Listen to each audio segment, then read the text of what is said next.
बच्चों, मैं एस.के. सेठ कक्षा 8 के सामाजिक विज्ञान में आपका स्वागत करता हूँ।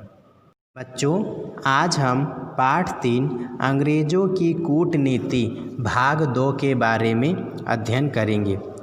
इसमें सबसे पहले सहायक संधि क्या थी, इसके बारे में हम चर्चाएं करेंगे। 1798 ईस्वी में इंग्लैंड से लॉर्ड वेलेज़ली का भारत आगमन हुआ।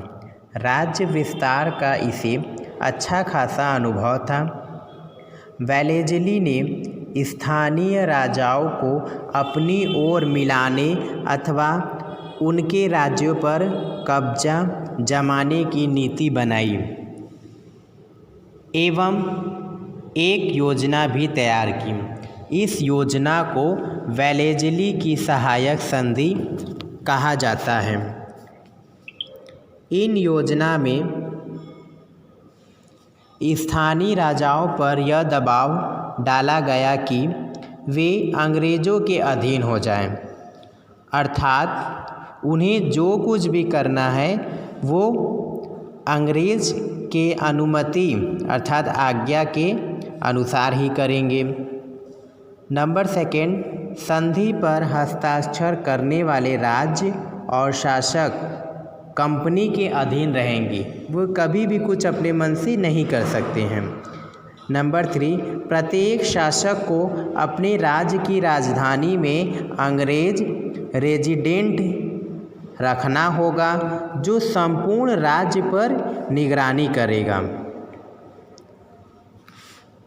टीपू सुल्तान ने अंग्रेज़ों की इस संधि को नहीं माना और वेलेज़ली के आमंत्रण को ठुकरा दिया, जिससे वेलेज़ली को बहुत बुरा लगा और उसने टीपू सुल्तान से अपने इस अपमान का बदला लेने के लिए निश्चय कर लिया। अपने इस स्वार्थ की पूर्ति के लिए अंग्रेज़ों ने टीपू पर अंग्रेज़ों के विरुद्ध षड्यंत्र रचने एवं विदेशी शक्तियों के साथ मिलकर अंग्रेज़ों के विरुद्ध मोर्चा बनाने का आरोप लगाया। वेलेज़ली ने टीपू के विरुद्ध आक्रमण बोल दिया, मतलब वेलेज़ली ने टीपू पर आक्रमण कर दिया। 1799 ईस्वी में अंग्रेज़ों के मैसूर के श्रीरंगपट्टम पर आक्रमण कर दिया और टीपू सुल्तान अपनी मातृभूमि की रक्षा करते हुए मारा गया। लॉर्ड डलहौजी की हड़प नीति। बच्चों, लॉर्ड वेलेज़ली के समान ही डलहौजी ने एक अन्य नीति का आरंभ किया। इस नीति का मुख्य उद्देश्य सीधे सीधे राज्यों को हड़पना था।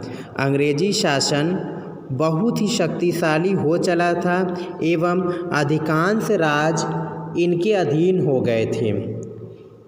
इन सभी को देखते हुए डलहौजी ने अपनी नीति के अनुसार ज़बरदस्ती कुछ नियम राज्यों पर लगाने लगे, जो कि इस प्रकार थे। नंबर 1, कोई भी राजा मतलब कोई भी भारतीय राजा जो संतानहीन हो वह किसी अन्य को गोद नहीं ले सकता। नंबर 2, कोई भी राजा अंग्रेज़ों की अनुमति के पुत्र के अलावा किसी अन्य को अपना उत्तराधिकारी नहीं सौंप सकता। मतलब बच्चों, इसमें ये बताया गया कि यदि कोई भी राजा कोई भी कार्य करता है तो सबसे पहले उन्हें क्या करनी पड़ेगी? लॉर्ड डलहौजी की अनुमति लेनी पड़ेगी।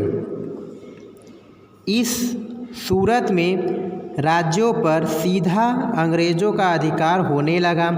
अपनी इस नीति के अंतर्गत वह नागपुर, झांसी, जैतपुर, उदयपुर एवं संभल जैसे राज्यों को हड़पने में सफल भी हो गए। लॉर्ड डलहौजी ने भारतीय राजाओं की पेंशन पर रोक भी लगा दी और उनको दी गई उपाधियों से भी वापस ले लिया। मतलब यदि भारतीय राजाओं को कुछ अच्छे अच्छे पद से सुशोभित किया गया था तो उसने उस पद अर्थात उस उपाधि को भी वापस ले लिया। इस प्रकार राजा, नवाब एवं पेशवा सभी के अधिकार छीन लिए गए।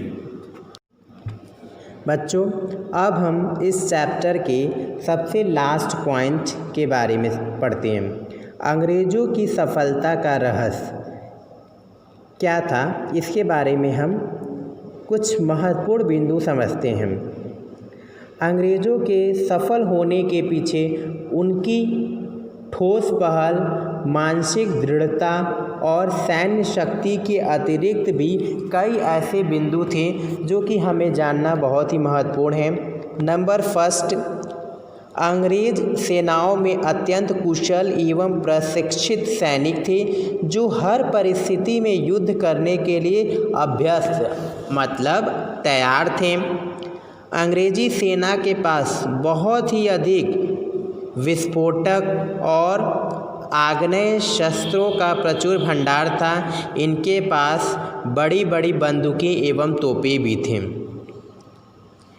इनके पास विशाल एवं शक्तिशाली जहाजी बेड़ा थे जो समुद्र एवं नदियों के मार्ग को आक्रमण करने के लिए प्रयोग किया करते थे। अंग्रेज़ों की इस सफलता के पीछे सैन्य शक्ति के साथ साथ कूटनीति का सबसे बड़ा हाथ था।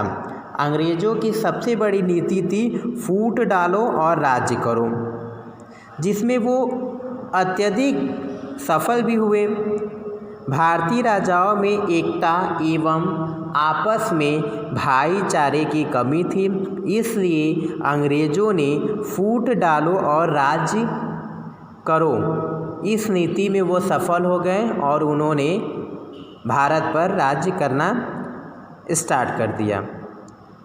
धन्यवाद बच्चों।